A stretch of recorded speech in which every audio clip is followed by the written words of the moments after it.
And to answer that question, this is Latellus hybridus right here. It's also known as the brown spider monkey. They are, their populations are mainly relevant in South America, mainly in the Colombia area. And why this is significant is there is a very special model that can graph this population that's taking place in South America. And you'll notice that they really carve into the landscape specifically.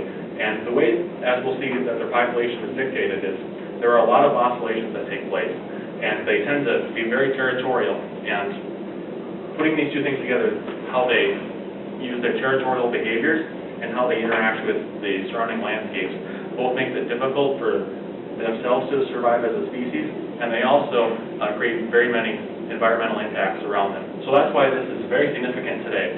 If you've been keeping up with the news, every so often there's even articles that are posted in South America locally about how this population is really kind of eating into the environment there. So this is some background information about the spider monkey population. They generally live in groups of 2 to 3 dozen animals at a time. There are many of them throughout the nation of Colombia and elsewhere. And they generally find food in treetops, and they feed on nuts, fruits, leaves, bird eggs, spiders.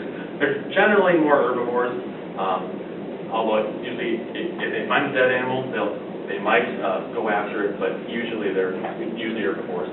And I'll be considering 3 groups in my model: males, young females, which we'll say that are females that have not reached reproductive maturity yet, and females that have reached reproductive maturity.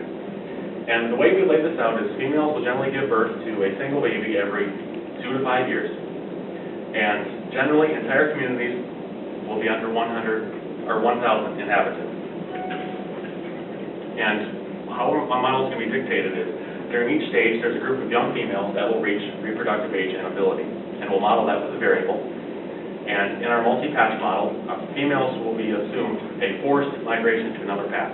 So we have several different patches with the spider monkey communities, and we will force a migration where in each stage of our model, the monkeys, a certain group of them must move to a different patch. And basically, these dynamics will be motivated by patch attractiveness, hostility, and of course the individual ability of each monkey to be able to get to another patch without dying.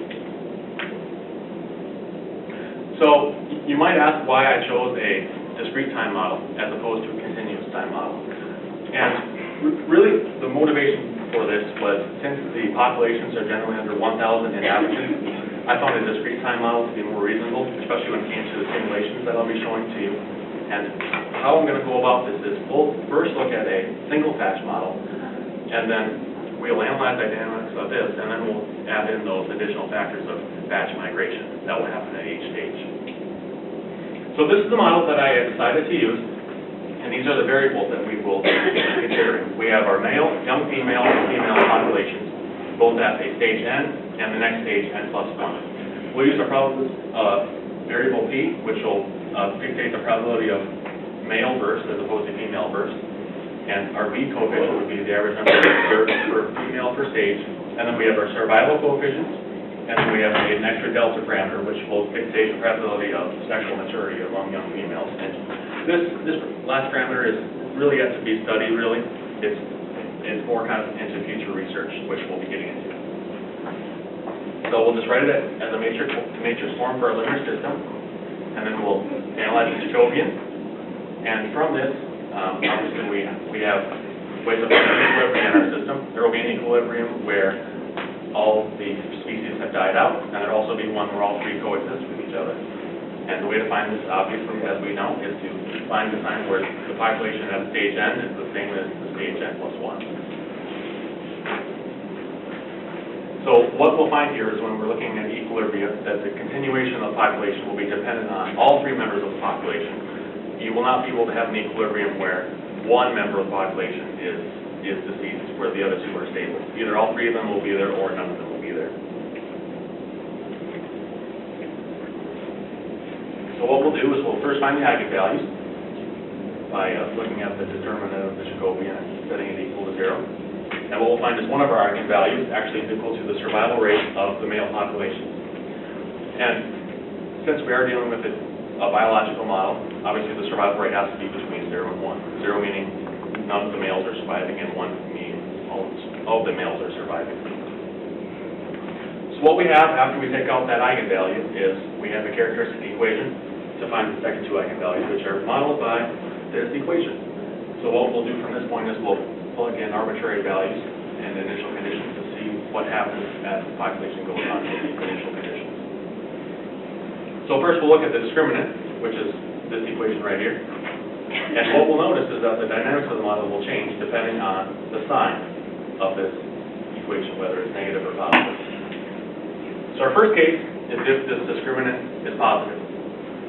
And what we'll have is the discriminant is this equation right here, which we said is positive, which gives the delta value, which will be negative.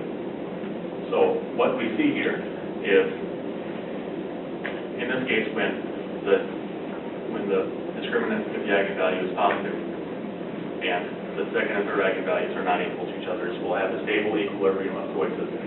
In this case, I decided to use the initial conditions. The survival rate of the female is half. The young females will always survive. The survival rate of the males is 80%. And then we'll just say the age of sexual maturity at each stage will be one half will get to sexual maturity. And the probability of births being male are half and half.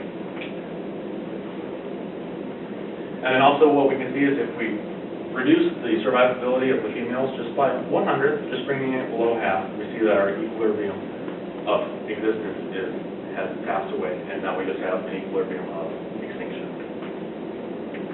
which will be significant. So that was the first case, and then this is the second case where the discriminant is equal to 0. And what we're left with is this equation right here. We have the birth rate, and then we look at the relationships between the males and the females being alive.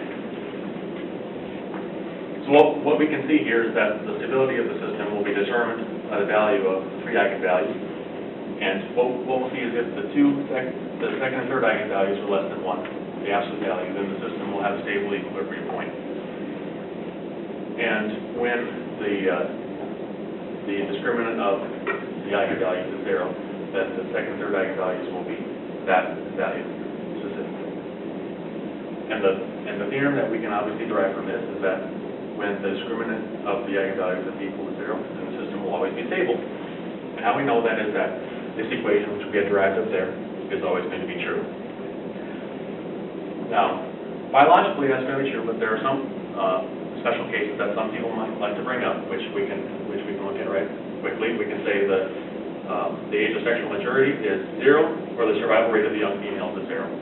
In this case, what would happen is, if the survival rate of the young females is 0, the population is going to die out. You'll have an equilibrium.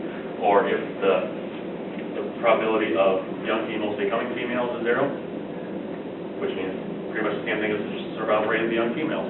They didn't get to maturity, so they must have died out. So we'll still have a stable equilibrium point. It'll be of extinction.